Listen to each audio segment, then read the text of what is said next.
Good morning guys, তোমরা কেমন আছো? আমি মোটামুটি ভালো আছি। দেখো আজকে এত রৌদ্র, আর রৌদ্রের মধ্যে আর কিছু রান্না করিনি, শুধু একটা নিরামিষ নিয়ে আসছি। এটা হলো কুমড়ের ডাঁটা দিয়ে একটা তরকারি রান্না করব। এখানে আলু, এখানে ঝিঙ্গা, আর এখানে কয়েকটা কাঁকরোল নিয়েছি। এই কাঁকরোল, ঝিঙ্গে, আলুগুলিকে আগে আমি ভেজে নেব। ভেজে নিয়ে রান্নাটা করব। আর রান্নাটার ফুরনে থাকবে কাঁচা লঙ্কাগুলি আমি ছেঁচে দেবো, আর ফোড়নে থাকবে শুকনো লঙ্কা, তেজপাতা আর মেথি, কালো জিরে দিয়ে ফোড়ন দেবো নিরামিষটা। আর এখানে কিছুটা আলু সিদ্ধ করে রেখেছি, চন্দ্রমুখী আলু, এটা ফেটিয়ে দিয়ে দেবো রান্নাটা নামানোর আগে। এটা একটা আলাদা রকমের টেস্ট আসে, দেখতেও রান্নাটা সুন্দর হয়। তাই আজকে আমি এইভাবে রান্না করে তোমাদেরকে দেখাবো। আমরা তো আলু এমনি পিস পিস করে দেবই, তারপরে একটা আলুকে সিদ্ধ করে ফেটিয়ে ঝোলটার মধ্যে দিয়ে দিতে হবে, তাহলে ঝোলটা বেশ ঘন ঘন হবে, দেখতেও একটু সুন্দর হবে, খেতেও ভীষণ স্বাদ হবে। তাই আমি সেইভাবে আজকে রান্না করে দেখাচ্ছি তোমাদেরকে।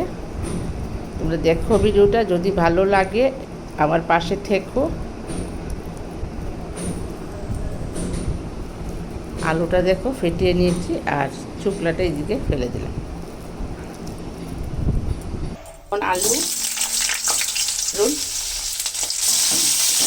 এগুলো একটু ভেজে নেব, এখন একটু ঢেকে দেবো।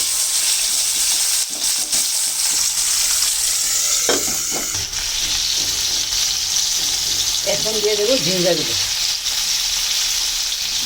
একটু পরে দিয়েছি, তার কারণ হলো ঝিঙ্গেতে খুব তাড়াতাড়ি সিদ্ধ হয়ে যায়।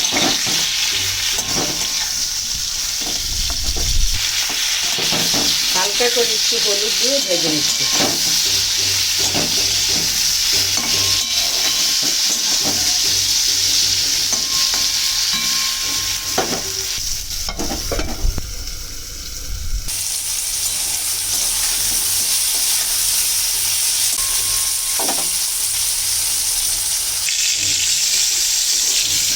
এখন এইগুলিকে নামিয়ে নিলাম,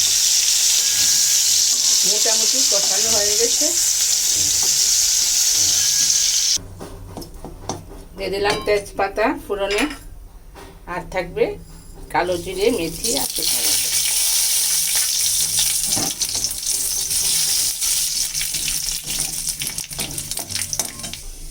এবার থাকবে একটু জিরে,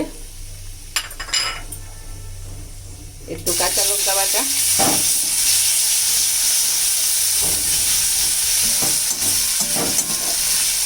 হলুদটা একটু পরে দিয়ে দেবো আমি।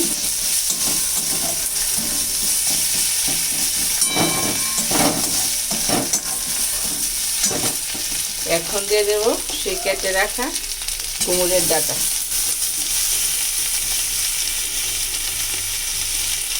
দেখো কত লম্বা লম্বা করে কেটে দিয়েছে আমার শাশুড়ি মা। এবার একটু ভালো করে নেড়ে ছেড়ে নেবো, নিয়ে একটু নুন দিয়ে ঢেকে দেবো, তারপরে সিদ্ধ হয়ে যাবে।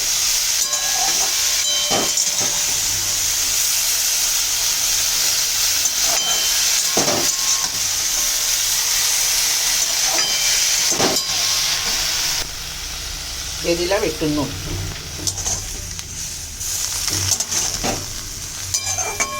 এবার একটু ঢেকে দেবো, 2-3 মিনিট থাকবো, তারপরে আমি আবার নেড়ে চেড়ে দেবো।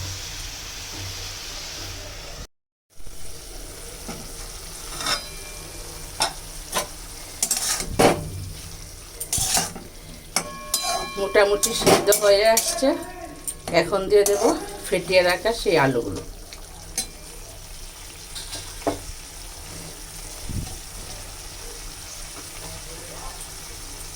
আলুটা দিলে ঝোলটা ভীষণ স্বাদ হবে, আর রান্নাটাও দেখতে খুব সুন্দর হবে।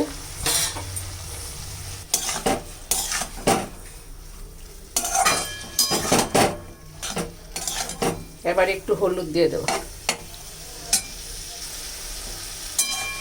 দিয়ে দিলাম একটু হলুদ। এবার কষিয়ে দেখি কালারটা কীরকম আসে। কালারটা চাপা কালার আসতে হবে, তাহলে দেখতে সুন্দর হবে, খেতেও ভালো লাগবে।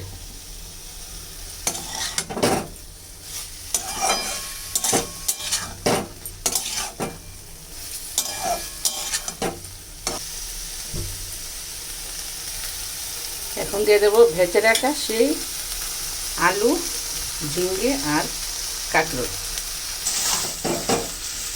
আর একটু ভালো করে নেড়ে চেড়ে নিচ্ছি।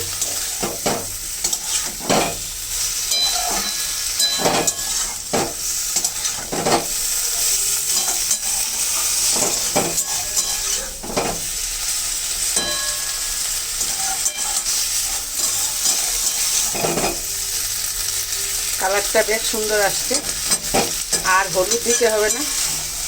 এই কালারটাই সুন্দর সবজি রান্নার জন্য। এবার দিয়ে দিলাম গ্রেভি, একটু গ্রেভি করবো।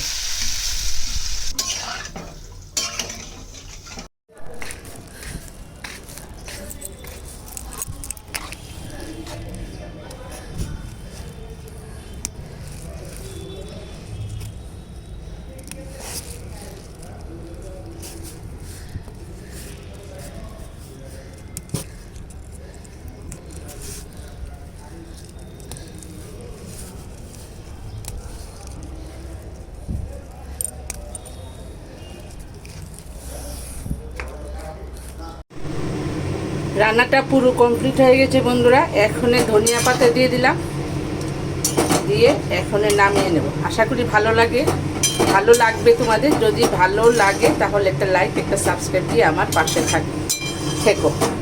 ধন্যবাদ সবাইকে।